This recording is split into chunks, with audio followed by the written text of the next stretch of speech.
Hello, ladies and gentlemen. Today we are going to be learning how to solve for the volume of rectangular prisms. So let's go ahead and get started by actually learning what volume means. So many of you might be asking yourself, what is volume? And what we need to think about is volume is the amount of space a three-dimensional figure occupies. So we want to know how much would it take to fill the figure, and that's what volume represents. So let's think of an actual example that we see in the real world. If we're looking out into the real world that you live in, an example of a rectangular prism would be your bathtub. So if we're thinking about volume, we would first start thinking about how this bathtub would start filling. And the way that we would start solving for volume is by first thinking of that, because we know that volume starts at the base of a shape.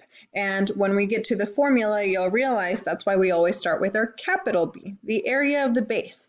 Now, the base of my shape is this one down here, which is a rectangle. That's why we call it a rectangular prism. So if we were thinking about a bathtub that's filling up, we would know that the base, the bottom of that bathtub, is what starts filling up first.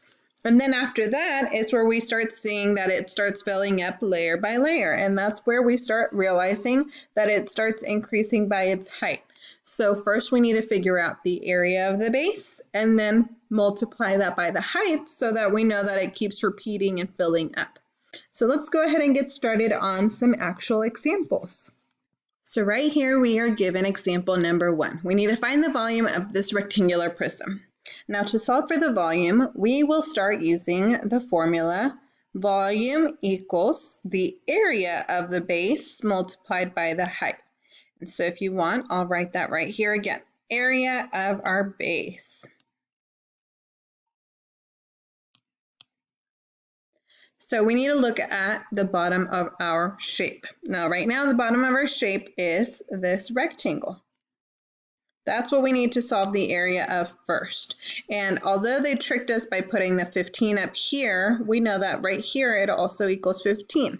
So to start solving for the area of the base, the area of a rectangle, we will need to do 15 times 10. And then when we're done solving that, we will multiply it by the height of my rectangular shape, my rectangular prism, which is 20. So let's go ahead and start doing that. We will do 15 times 10.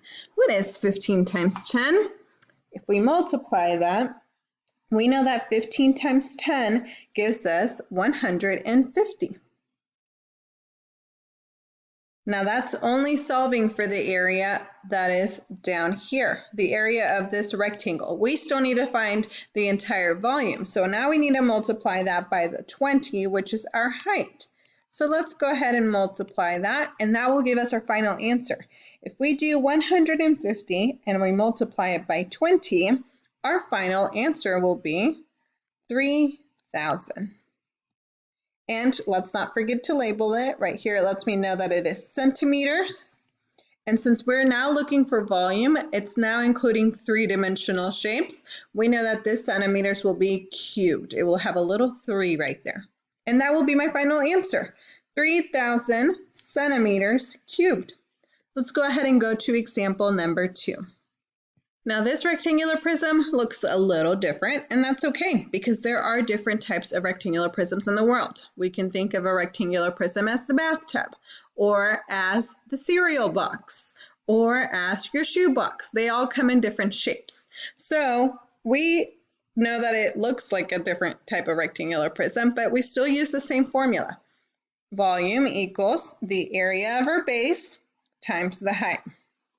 Now this one was not transparent, but if we wanted to, we could make it transparent by adding our lines right there.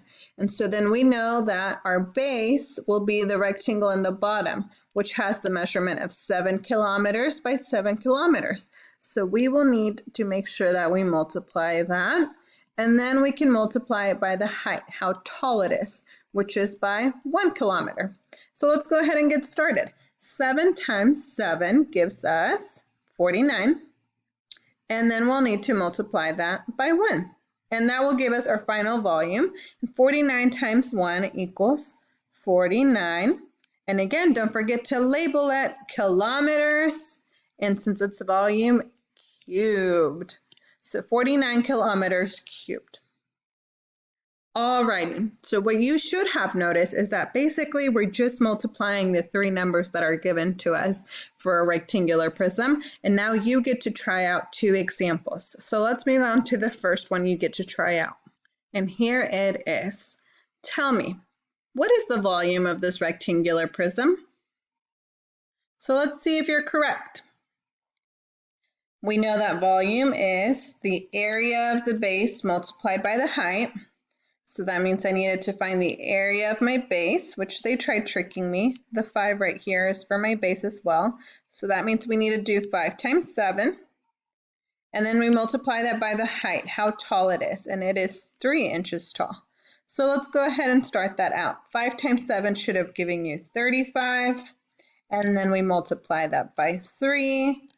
And so if we do 35 times 3, your final answer should have been 105. And don't forget, it needs to be labeled, which is inches cubed for volume, and that would have been your final answer.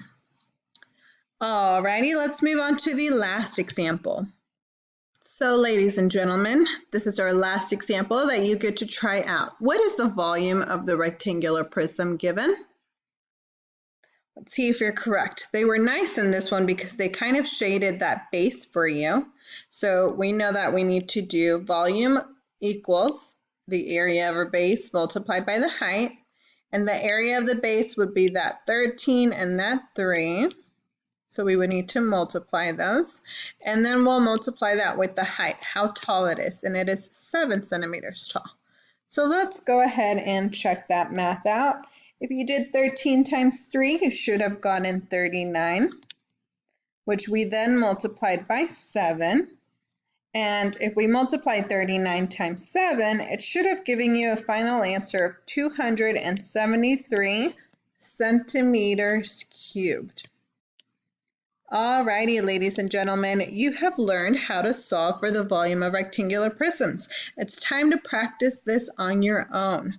I hope you remember these strategies. Just remember, we need to find the area of the base and multiply it by height. So basically, you're just multiplying the three numbers.